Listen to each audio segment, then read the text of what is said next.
Assalamualaikum warahmatullahi wabarakatuh. Ya, kita lanjutkan kembali bagian yang kedua atau part kedua tentang present tense atau waktu sekarang. Bisa juga disebut dengan simple present tense. Simple present tense itu digunakan untuk menjelaskan suatu perbuatan,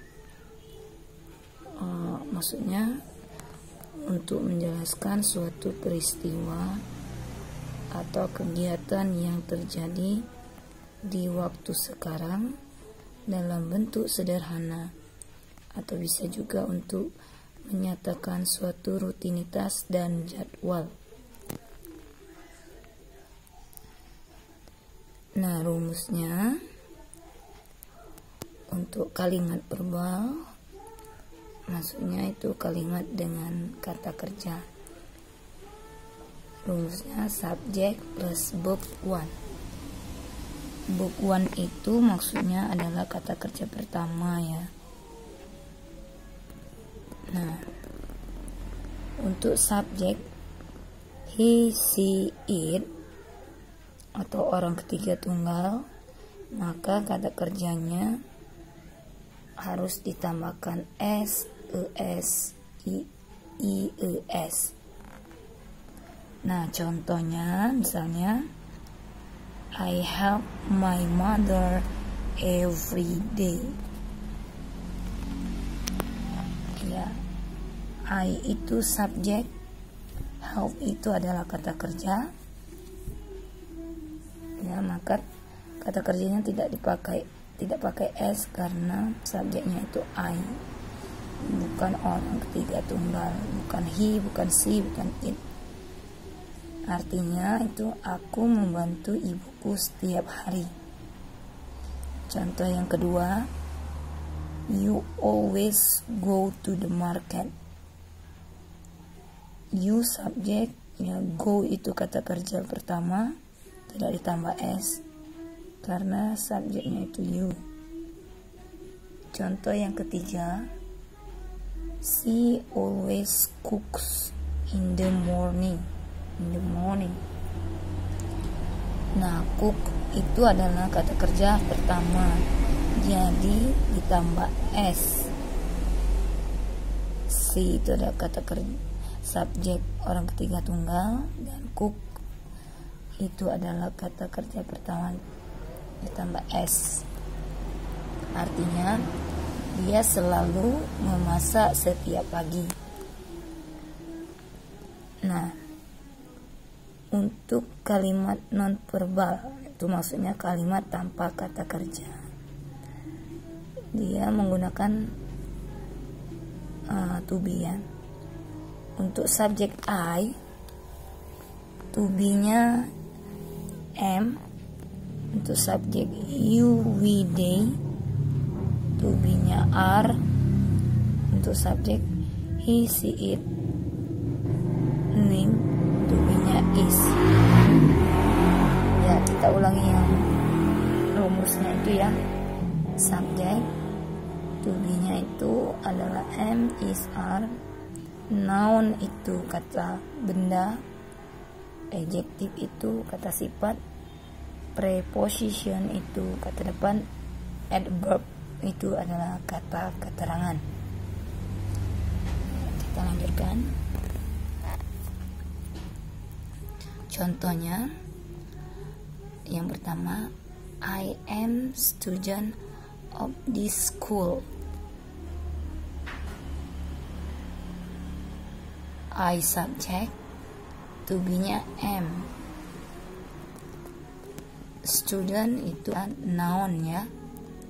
Yang kedua, we are good in English. We subject, to be-nya are, good itu adalah adjective atau kata sifat. Nah, artinya yang pertama tadi ya, I am a student of this school. Aku adalah seorang siswa dari sekolah ini.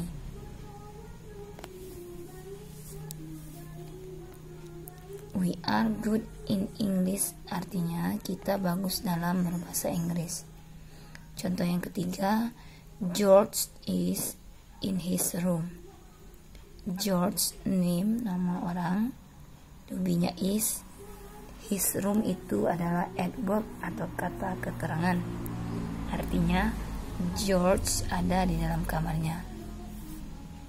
Nah, untuk kalimat verbal negatif atau kalimat kata kerja untuk yang bentuk negatif, rumusnya subject plus don't plus does or doesn't plus verb one atau kata kerja pertama.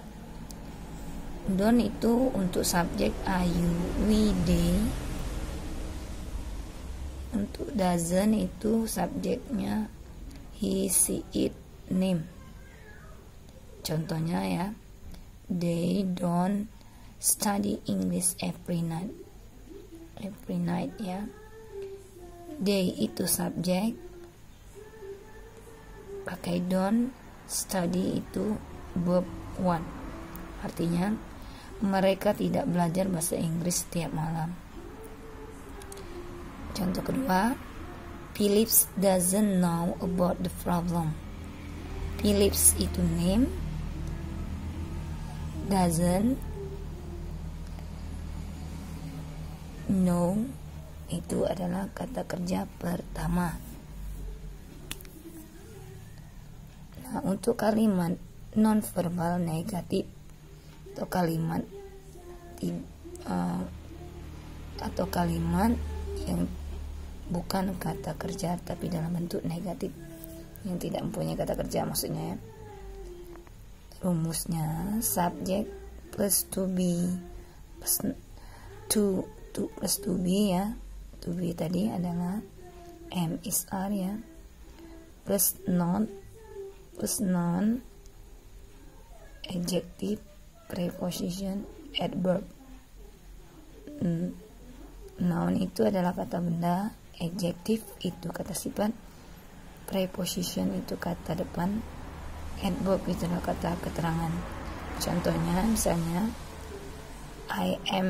I am not happy to hear the bad news. I subject, to be-nya am, plus not happy itu adalah adjective atau kata sifat. Artinya aku tidak bahagia mendengar berita buruk itu. Contoh yang kedua, he is not the part of our family. He subject, to be-nya is, not the part of itu adalah preposition atau kata depan ya. Artinya dia bukanlah bagian dari keluarga kami. Ya, kiranya itu saja yang bisa saya sampaikan. Kalau ada kekeliruan ya saya mohon maaf, pada Tuhan saya mohon ampun. Jangan lupa like, subscribe dan komen ya. Terima kasih.